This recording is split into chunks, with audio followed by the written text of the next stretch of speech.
ঢেঁড়স ভাজি কম বেশি সবার অনেক পছন্দের। আর এইভাবে যদি ঢেঁড়স ভাজি করা হয় তাহলে তো অসাধারণ হয় ভাত খেতে। এক নিমিষে এক প্লেট ভাত শেষ হয়ে যাবে। আমাদের বাসার সবার অনেক বেশি পছন্দ করে, সেজন্য আপনাদের সাথে ভাবলাম রেসিপিটা শেয়ার করবো। বিসমিল্লাহির রহমানির রহিম। আসসালামু আলাইকুম, welcome to my another video. আজকে আমি আপনাদের জন্য ঢেঁড়স ভাজি রেসিপি নিয়ে আসলাম। আমি প্রথমে ঢেঁড়সগুলোকে কুচি করে পেঁয়াজ, কাঁচামরিচ, তারপর হলুদ গুঁড়ো, লবণ দিয়ে ভালো করে হাতে কষলে মেখে নিব। এটা আসলে সবাই করে না, সবাই কী করে তেলের কড়াইতে সব কিছু দিয়ে দেয় তারপর দেয়। আপনারা এইভাবে একবার ট্রাই করে দেখবেন, আশা করি অনেক ভালো লাগবে।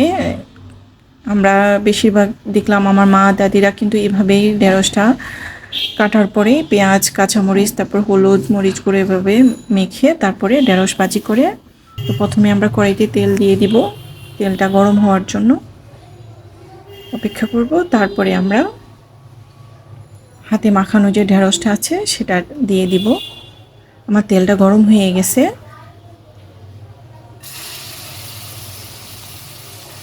আমি একে একে সবগুলো ঢেঁড়সই দিয়ে দিব। আমার আর এখানে কোনো তেমন ঝামেলা নাই, যেহেতু আমি হাতে সব কিছু মেখে ফেলছি। হাতে না মাখলে কি হয়, ঢেঁড়সটা যেহেতু একটু আঠালো দেখা যায় যে আমরা যখন পরবর্তীতে হলুদ গুঁড়াটা দিই তখন সবগুলোর সাথে লাগে না। যতই আমি নাড়াচাড়া করি তো দেখা যায় যে কোনো অংশ সাদা থাকে, কোনো অংশ অনেক বেশি হলুদ হয়ে যায়। আর আপনারা যদি হাতে মেখে করেন তাহলে কিন্তু সবগুলো একই রকম হবে। তো এভাবে নেড়ে ছেড়ে দিব। ঢেঁড়সে কিন্তু কখনোই ঢাকনা দিবেন না, ঢাকনা দিলে পানি উঠবে, আর পানি উঠলে কিন্তু ঢেঁড়সটা পানি পানি টাইপের হবে। ভাজার যে একটা টেস্ট ওটা হবে না, আর ভালো লাগবে না। আমি দেখেছি দোনোভাবেই করে। তো যখন নতুন নতুন রান্না শিখি তখন কিন্তু ওরকম করতাম, ভালো লাগতো না, ঢাকনা দিয়ে দিতাম। কারণ আমরা জানি সব ভাজিতেই আমরা ঢাকনা দিই, যেহেতু আমরা কোনো পানি অ্যাড করি না।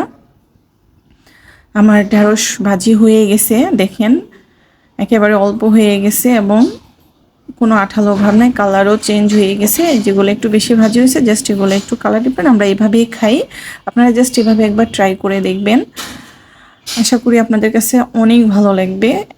ভাত খেতেও অনেক মজা, আপনার আর কিছুই নিতে হবে না, শুধু জাস্ট ঢেঁড়স ভাজি দিয়েই আপনি ভাত খেয়ে ফেলতে পারবেন। তো আমার ফাইনাল লুক চলে এসেছে, আমরা এখন ভাত খাবো, তাই ঢেঁড়সটা বাটিতে নিয়ে নিলাম। দেখেন আমার ঢেঁড়সটা দেখতে অনেক ভালো লাগতেছে, এটা কিন্তু পানি নেই, তেল তেলা। তো যদি আমার রেসিপি ভালো লাগে অবশ্যই সাবস্ক্রাইব করবেন। আল্লাহ হাফেজ।